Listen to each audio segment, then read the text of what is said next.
My dear brothers and sisters, we live, however, in a world where there will always be fitna.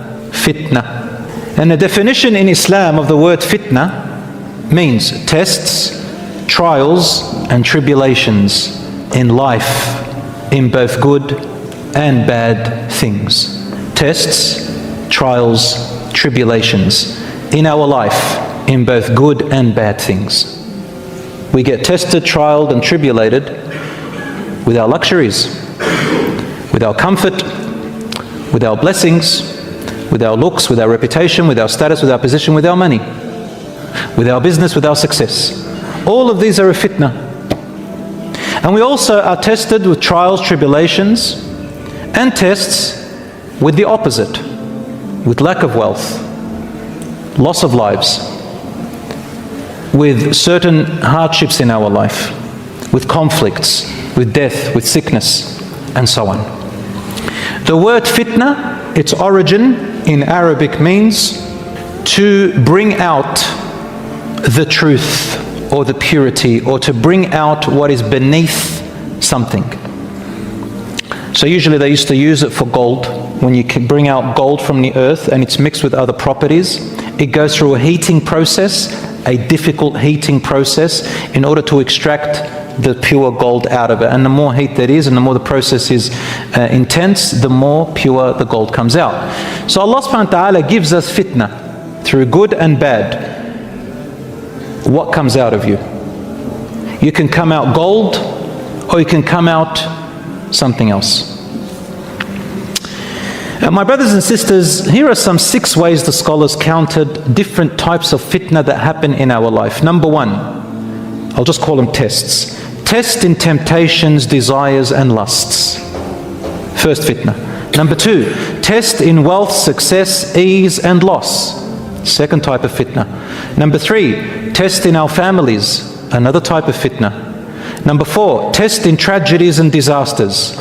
For example, life's hardships, natural disasters, famine, and so on. Number 5, tests in our ideologies and religion.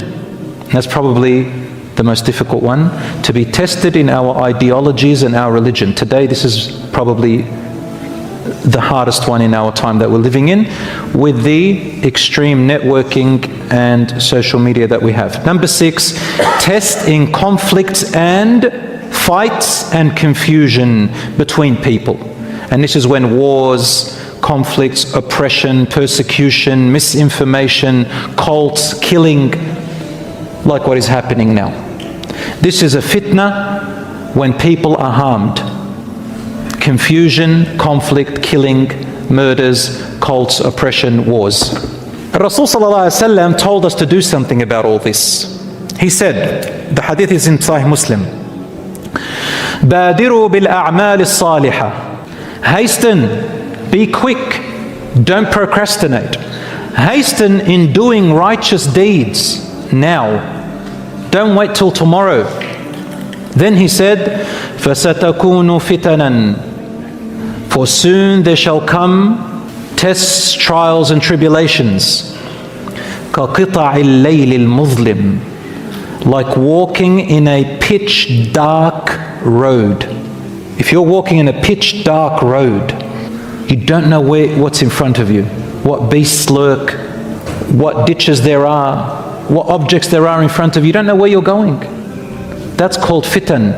And this is the worst type of fitna, when things are mixed and you can't tell the truth from the false, and there are doubts and you hear misinformation and people interpret things their way. Then other people, they bring you news another way. Emotions and stories and news and I don't know what. These are called fitan of darkness. Rasul sallallahu alaihi wasallam said, يُصْبِحُ الرَّجُلُ مُؤْمِنًا وَيُمْسِي كَافِرًا. And that time, a person by the morning is a believer, by the evening is a disbeliever. وَيُمْسِي مُؤْمِنًا وَيُصْبِحُ كَافِرًا. And by the evening is a believer, and by the morning is a disbeliever. يَبِيعُ دِينَهُ بِعَرَضٍ مِّنَ الدُّنْيَا. Why? He sells his religion and his faith for a gain of this world. That's why. Once again, Rasul sallallahu alaihi wasallam says, hasten in righteous good deeds. Why? Because when you hasten in righteous good deeds now, before calamities and trials approach you, They will be your strength when the trials and calamities approach you. But if you're a person who is constantly playing games with your life, neglectful, your heart is neglectful, you're wasting it on other things, always materialism, your salat is neglected, your fasting is neglected, your righteousness is neglected, your Quran is neglected, reflecting on Allah subhanahu wa ta'ala, and your deen is neglected, and suddenly trials and tribulations happen to you, you're not going to be strong. These are the people Rasul sallallahu alaihi wasallam say they will be believers, next minute they're not. One minute you see them at the masjid at Fajr, by Isha, where is he? And suddenly someone tells you, Allah, he's apostated, he's left Islam. You see him at Isha, by the time Fajr comes in, possibly he's apostated. Allahu Alam, what they've read on the internet, who's told them what things have accumulated, and suddenly you find them leaving Islam. And we do live in that time now, brothers and sisters. It's become more and more. We hear about people leaving faith and leaving deen, and a lot of people who manipulate, let alone those who are leaving, the sunnahs to innovations and leaving what's right to the wrong. Now you've got people who are trying to create their own new religions. They come and tell you their own interpretation of the Quran. They choose which verses of the Quran and hadith that they want, and then interpret them to their desire, and going into nitty-gritty stuff without real knowledge, just from their own head. And then they think that they're saying something and affect other people. Why? Based on their desires, not based on the truth, because this suits me. It makes more sense to me, so I'm going to interpret it the way I want. And they make posts and they make, TikToks and I don't know what.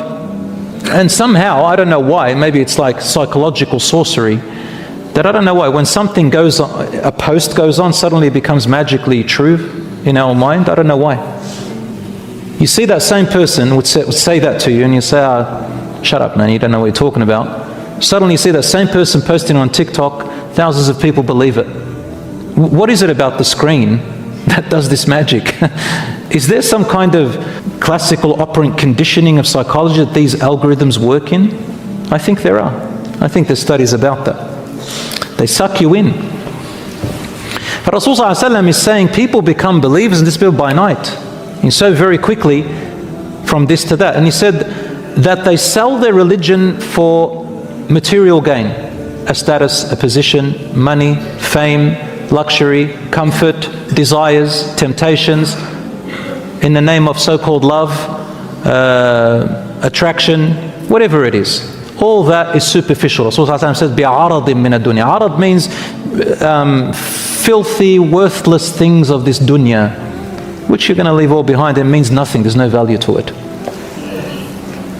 Some people will sell their religion for a little bit of likes because their self-esteem is low, and instead of seeking support, going back to Allah who loves them and the deen which will give them that support, and being around the people who fear Allah and give them support insha'Allah ta'ala, they'll look for other people who are actually out there to ridicule them, who are jealous, envious people. May Allah subhanahu wa ta'ala protect us from the bad company and from our hearts being lost. Ameen ya Rabbil Alameen. So brothers and sisters, when you are in good health and good security, increase in your acts of righteousness. Recite your Quran, read from the Quran every day. How many of us here, I'm not going to ask you to put your hand up, but just asking you yourself, how many of you and me here have a daily time where we read from the Quran? Some of you may not read in Arabic, majority of us do, alhamdulillah. But how many of us actually have dedicated time daily, even if it's 10 minutes or 15 minutes to read our Quran? The Quran, just reciting it has its effect on your heart tremendously. I mean, think about it. How much time we spend on social media over and over again, probably into the deep nights. Every day, every night. Where's the Quran now? It's like a little fish in the Pacific Ocean, the Quran, somewhere far in the darkness. And all this stuff that's coming into our brain, and we're scrolling away at it, and one after the other. It's killing our brains, killing our hearts. And I think 50 to 60% of our depression is from social media. It's doing something to us. So we're going to have to cut down on it and replace it with our time, at least with the Quran. The Quran can clean your heart 10 times more, 10 times over, by reciting just for about 10 minutes, inshallah.